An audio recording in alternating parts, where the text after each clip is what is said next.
Hey everybody, so I wanted to make a video to show off some of the modifications I've made to the Art Asylum 2003 USS Enterprise, the NCC 1701A version. This is the first ever of these models that were released on the Diamond Select Art Asylum line, and a lot of people think that this particular model is one of the best made ones in terms of the quality of the plastic and the build and so on and so forth. But the biggest issue that I've always heard people have with this is that it was pretty featureless when it was first made. It was there was really just sort of the plastic and a very basic paint job, and there wasn't much else to it. So I bought about a year ago this set of micro pens.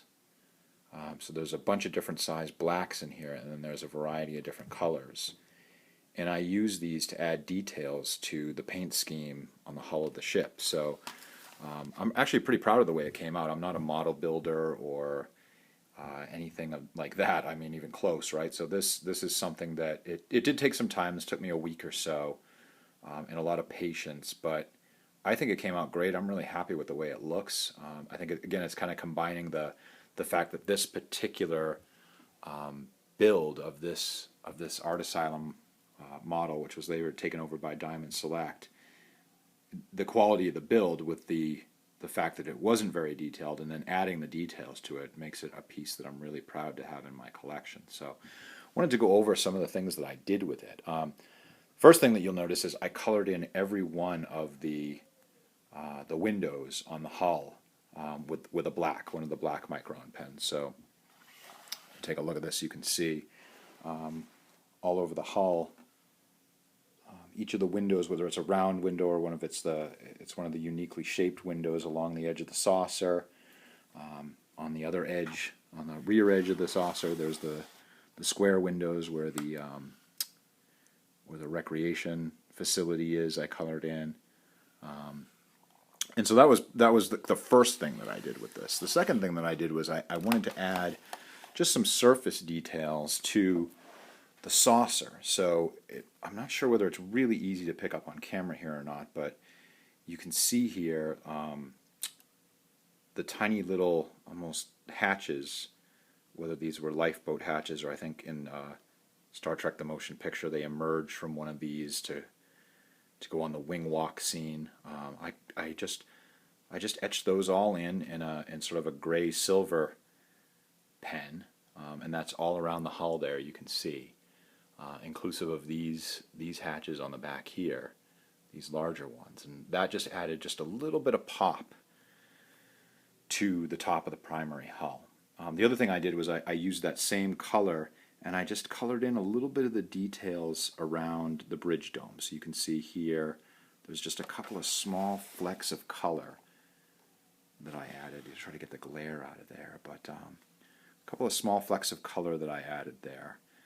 I also colored in right here on the bridge dome there, those impressions I colored in. And I did some work on the impulse area as well. So you can see that I just added a little bit of detailing and color to some of the raised areas on the impulse deck. And I also used a blue Micron pen to accentuate the deflector crystal a little bit more, which I think came out pretty good. I colored in the running lights, so the starboard side running light is green, port side is red, and then there's a couple running lights back here that I did as yellow. And I did the front running light yellow as well. Tough to see, I think, but you can see that a little bit. You can also see how cool the Aztecing in it is on this. The camera's kind of picking that up nice. Gives it that good look. I mean, certainly not as nice as the paint job in the movie, but it gives it some texture. I didn't do that. That was molded into the plastic, but pretty good stuff there. The other thing that I did was, in terms of the bridge module, I didn't like the way this came out as much, but get in here on that, you can see that I gave a little bit of detail to the bridge level hatch there. Again, it's kind of hard to see. There's a line down the middle of the docking port where it would separate that I added, and I just did a little bit of detailing in there. I also added a little bit of detailing to the rear of the impulse engine assembly. You can see sort of that black right in here. If I can, like right in that area right there, I added a little bit of detailing. So that was the top of the primary hull. I also added just some really minor detail to the phaser emitters. I outlined them in red, because if you get a good look at the studio model, they actually are outlined in red on the studio model. And I added just a little bit of color to the emitters themselves. That's not going to pick up really well on the camera here, but I used like a gray or a black to just sort of make the two little emitters there pop a little bit more. So that's what I did with the top of the primary hull. The only other things that are of note that I thought came out really good were the thruster assemblies that are 1, 2, 3, 4 around the hull. I colored those in with a brown, and those came out really good because they're not colored at all on the original model of this. And they have, it makes it pop really nice. If I pick this up, you can kind of see how those look. A little bit more screen accurate. So pretty cool stuff there. On the secondary hull, I'll just pick this up a little bit. Let's go to the bottom of the primary hull next. Oh, awesome. All right. There we go. On the bottom of the, it makes noises too, clearly. On the bottom of the primary hull, I did etch out some of the hatches that were on the bottom. I colored in a couple of those as they go around there, you can see. And I did the same thing with the phaser emitters. I also gave some pop to the sensor dome on the bottom. You can see some of those triangular things in there. I just colored those in with like a gray silver type pen, almost kind of the same one that I used to color those hatches in with. And it just gives the sensor dome a little bit of a pop as well. So you can see those little triangular things that are sort of around the assembly there now have some pop.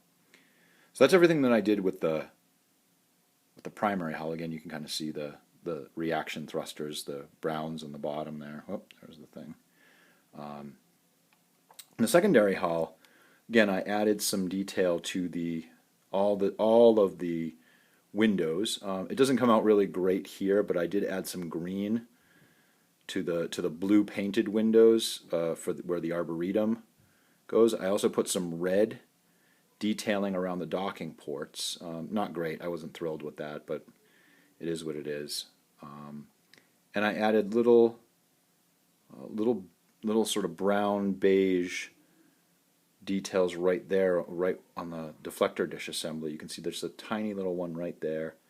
There's another tiny one right there, and then there's two on the other side to make it a little bit more screen accurate. So I'm going to put this down.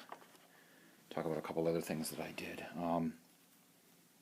I also added some black to this area right here. This was kind of just the same pale blue that these other pieces are, but to be screen accurate, I kind of colored in some of those there. It's not as sharp as I'd like it. And I added blacks to the interior of the pylons here.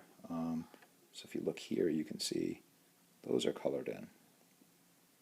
So I added that black. On the back, where the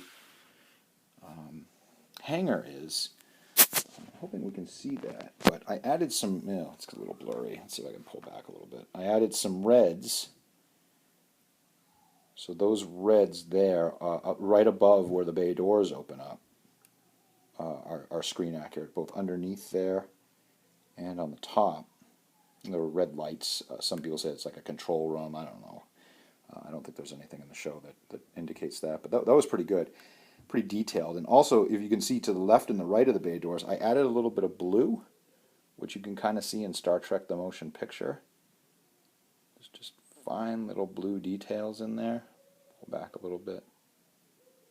Those were really tough to do because the spots in there that are sort of molded with the plastic are very fine. So you got to get in there with your blue marker and kind of do those in. I don't think I can get in close enough. And then the other thing that I really loved about the way that this came out, let's see if I can adjust this here. Around the edges of the deflector dish, that's all blue in there now. You can see kind of inside there, all around the edges, I got in there with a blue marker and I painted that in, colored that in with a marker. So you can barely perceive it here, but the torpedo emitters, I also put some red in. That was molded black, so that was kind of a harder one to make look great, but you can see it's a little bit of a different color there if you look at it carefully. I don't know. I thought that was kind of cool, but it didn't work as great as I thought. I love the blue around the blue in those little notches all the way around the deflector dish there. I thought that came out really nice, and I was very happy with that. I also added some yellow. There's lights here in the film. On the nacelles, there's yellow there, and then I added these blue on the tops here, which comes in some of the Wrath of Khan models of this ship, but wasn't on this, so I colored those in with a blue pen. See those little lights right there that kind of light up when the ship goes into warp in the movie. So that's basically it. Like I said, it took me probably about a week to do that, and I think that it took what was a great model in terms of the build and the quality of the plastic and all of that, and what was otherwise kind of disappointing because it was featureless, and then just added some great little features to it that really make the hull pop and make it feel like more of a model than a toy. So so this was a lot of fun to do this. I actually kind of missed doing it when it was done, and I bought a couple other ships after that, and they didn't require nearly as much redetailing and stuff. But any time that I saw something where I thought, oh, cool, I could make that up a little bit and make that look different or make that look a little bit more pop, then I would do it. But nothing quite compared to the work that I had to do on this one. So it's pretty exciting.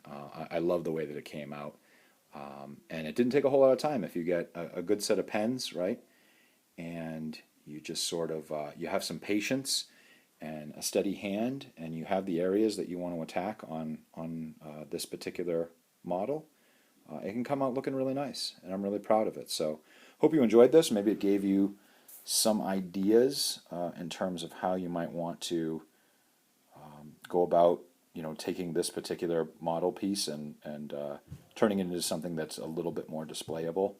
I hope you enjoyed it. Thank you.